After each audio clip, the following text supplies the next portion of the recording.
So if we could kind of have some fun for a second, because a lot of my audience, entrepreneurs, founders, and you have obviously these 19, not 16 years of experience in from your startup, from your epic moment to about now.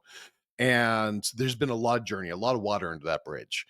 If you were going to do it over, right? And maybe, maybe go not talk, maybe not so much about the not for profit to profit transition, right? I'm not sure if that's like a really epic story. It's kind of like it's more of change of environment, perhaps. But if somebody's looking to build a successful brand like this, right? Could you share a few things that you've learned along the way that could help some people that are starting up their product or their something that's based around content and this kind of industry. I don't want like specifically this, but I mean, if it's content and meditation or stuff where it's built around characters and content and purpose rather than just like a utility, for example. Yeah, so things are several pop into my mind, so hopefully I can remember all of the ones that just like, so I would say number one is more about yourself in terms of you have to really believe in what you're putting out there. And that if you don't truly believe with all of your heart and soul that whatever it is, whether it's your content, your product, whatever that is literally not going to help either improve or change somebody's life, then you have no business starting that business and trying to sell that. Mm-hmm. Okay, so that would be number one, because if you have that belief, that's going to be that fire underneath you that's going to keep you going when the times get tough. Mm-hmm. Secondly is you can't half-ass all in. Mm-hmm. So people who have a plan B and a plan C rarely succeed on plan A because they've always got that back here, right? When I got divorced, that's when this really came into, because this is something that my ex never really supported. And I was like, you know what? I'm going to take what little I'm taking out of this. It's a sign. And I'm putting it all in here. Okay. So I said, you can't half-ass all in. You go all in, you go all in. The other part is not to think small, right? Why not? A lot of the times I've had entrepreneurs. You kind of mentioned about the adults taking some out of it. I remember I was speaking at a conference in New York, maybe 2015ish, 2016, and I was selling I sold some copies of my book while I was there. And the next day, one of the people who bought the book came up to me, and I won't use the language that he used because he was from New York, so it was a little colorful, if you know what I'm saying. Yeah. Okay. But he had read the book from cover to cover overnight. And he said, basically, hey, blank the kids. I'm going to use this with my employees. I can see how this is going to, help them to be better in their jobs and, be more, be a better team player within my company. And I'm like, exactly. Okay.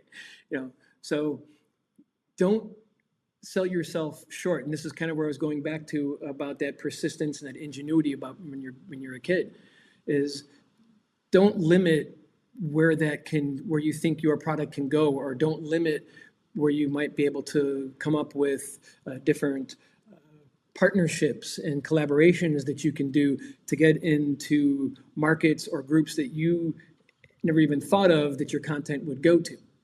Mm-hmm. Nice. Good shares. Thank you. The some things that stood out to me while we were talking was where you started off with not so perfect animations to get the concept out there and to get kids learning.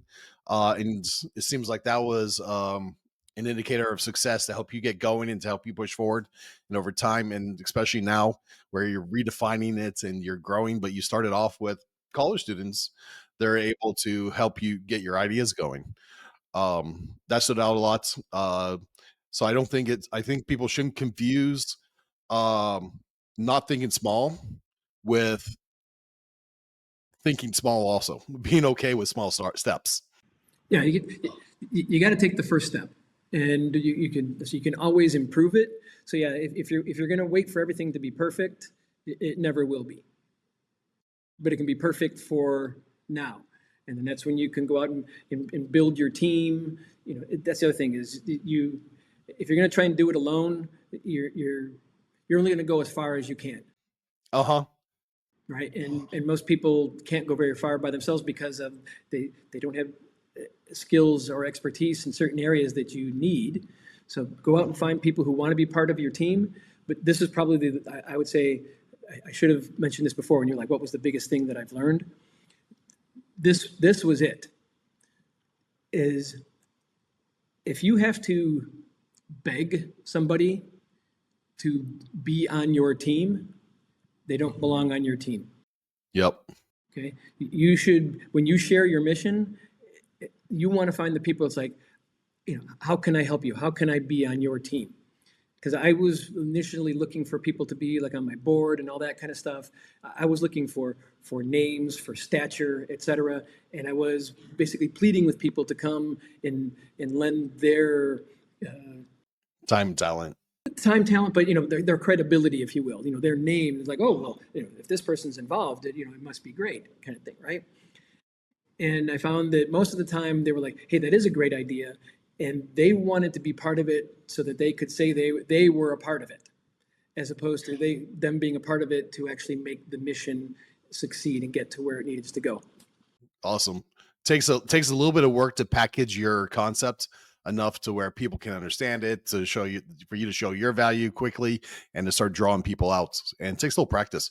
What have you done yourself to achieve that? Obviously you have some experience in getting that message out there. What steps did you take to do that? Well, I try to improve myself every single day.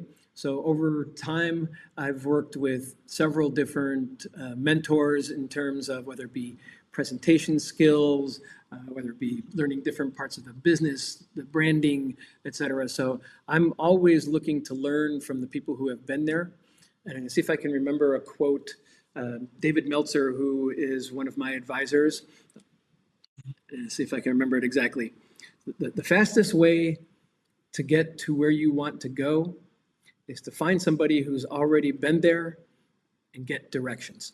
Yep, it's a good one. And I was like, yeah, that makes a lot of sense, because you know, why would you want to learn from trial and error when you don't need to? Yep. Finding good mentor, you'll still do some trial and error. There's muscle memory you have to learn, but so nice to have somebody kind of guiding you through that, telling you where you're going to waste time or get hurt and how to kind of recover faster from those learning lessons. Love it. The what's I don't know if this question is too personal, but I'm kind of curious how you'll answer this.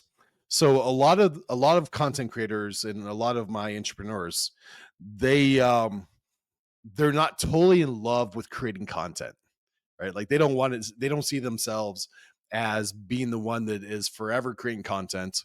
And a lot of them, while they like to kind of have some degree of role playing in there, want to hand that off, to outsource that, or to build a team that does that for them. What's your feeling around that? What's your advice on that? What's your experience on that? So I'll start with the advice first, and that's to go with what works for you. So there are some people who just are not comfortable in front of a camera, right? You know, they just come across as, yes, let me tell you about what I'm, you know, and they're doing their brand harm, kind of thing. Okay. Then there's the other people who, you know, kind of like the flip side of that is the people who just want to be on camera all the time, right? And that's more of a vanity type of thing. So there's a happy medium. So, you know, for the time being, I want to be the main, you know, my job is to be the main face and voice of this movement. Mm-hmm. But I'm also, you know, not a spring chicken anymore, kind of thing. So I'm literally, when I'm building my team, I'm looking for people that I can say, okay, I can see 10 years from now that, you know, you will be the face like in this market, you will be the face in this market, and Mm-hmm. people who I think would be able to work together to, again, raise the tide. I am not the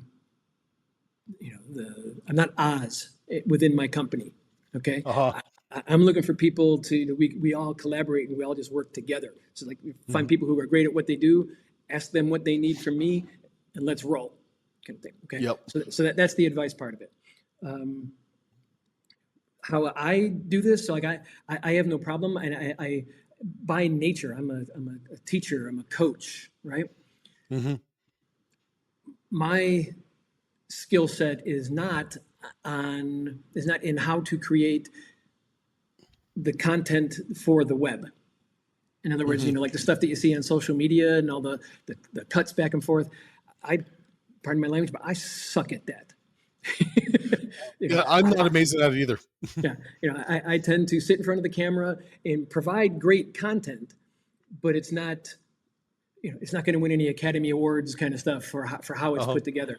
So that's one of the things that I'm looking for right now is I want somebody to help me, coach me, tell me how to take the same words and the same passion that I have and Yep. make it so that people will stop on them when it's on TikTok or on Instagram or on Facebook, et cetera. Hmm. Okay. And that is an art. That's something that people are great at, but they don't know what I know. So how can I find those people and collaborate with them to get there? And there was a third question there. So is that the advice, how I Hmm. handle it, and what was the How third you one handle here? it. And the and how do you evolve it? So you kind of talked about it a little bit, right? So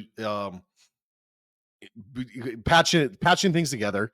You are from 8 a.m. to noon every day working on the content, on the systems, and on the business. You're working to outsource now with TikTok content creators, for example, or YouTube content creators to kind of get that virality going while you're working with them to create the content with your skill set. Um, so going a little further along that, and I guess to step back a little bit, just a little tiny bit, is by practicing a little bit, you realize you're good at getting the message out, to get communicating and to do that. So you found where you're good at, maybe through experience or just through sheer gut determination. But you start to realize there's components of this that if I work with other people, we can multiply it. So how do you continue along that path, I guess? And is there a next stage that you see coming onto that in your experience, or is there like some kind of magic formula that you found? And I always love asking for magic pills to find that content creator, to find those relationships. I would say that I don't think there's a magic. Well, the magic formula for finding the relationships is to just keep being out there, Hmm. you know, and don't be afraid. Kind of like before about thinking big. Don't be afraid to reach out to the people that you think are out of your league. I've been fortunate enough to have that belief that not so much that nobody's out of my league, because I know that I haven't made my first billion yet. I get that. That's part of my I am statement, is that I am a billionaire whose accounts have yet to be fully funded. Okay, but I, I have the guts to approach those people, and you'll be surprised at how many of those people who have achieved want to help other people achieve. Hmm. Yeah, this is true. But if you don't ask them, they don't know. Yep. Yep. I think there's a combination of preparation, going to ask somebody like this, and your personal journey getting to that point when, even you could be like, I think it's worth $1 billion now, right? Now I think I'm a billionaire. Maybe you start off as like, I'm a multimillionaire in making. Maybe I am. I don't know, right? I'm curious how your process goes. I think it's a beautiful thing. I realize that I have taken more time of yours than expected, and this call went fast. Um, Let me ask you this. You know my questions. I love to ask them. Uh, Based off the kind of conversation we had here, if there was some kind of prototype that we could build or something that we could create that came to mind that would help you get to the next point, or from something that just came to mind that would help the world, what kind of prototype would that be? What would it like? What kind of project would that be that'd be fun to do? So like the next thing that we're working on is our smart AI toys. And so those are, they're going to be interactive AI toys in the shape of the characters. And they learn from their interactions with the kids. So I use Tickle Me Elmo as an example, right? You poke him in the belly, you squeeze his paw, but he does the same thing every time you do that. So after he falls down laughing a couple times and you laugh at it, within a week, that's off to the side kind of stuff. Whereas this literally grows, they become a friend, a digital virtual friend of the kid who's playing with it. And your experience with an Alex doll and my experience with an Alex doll are going to be completely different because we're different people. So that is something that I don't have anybody on my team currently who has that type of expertise. So that would be, I would say, the number one prototype that would help us get to the next level. Okay, you know what? That would be a fun prototype. The ties in a little bit of manufacturing and some software and hardware. That's fun. That sounds like a fun one. All right, let me Give that some thought. Yeah. I may put a little article. No, I'm gonna try to think of a little LinkedIn article, put some of that together, have some fun with that if you don't mind.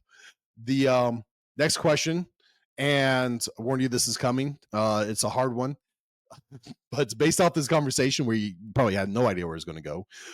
Can you recommend a book to our audience that could bring value and meaning?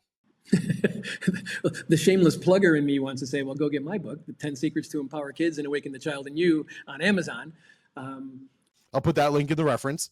So there's that book. So I had to get that in there, but that's not the one I'm going to say. There are several, but I think one of the ones that I find that when I recommend it to people that they get the most out of immediately is How to Make People Like You in 90 Seconds or Less. And for the life of me, I'm drawing a blank on the author, but I said it's the only book out there that's called that. It's a short read, and it's excellent in building rapport and getting people to open up to you like I said, very quickly, like in 90 seconds or less. Nice. I'm searching for that's got to be on Audible. I would think, yeah. Awesome. Okay, cool. I'm going to put that in the book in that reference too. And if it's okay, I'd like to give you the word on the way out.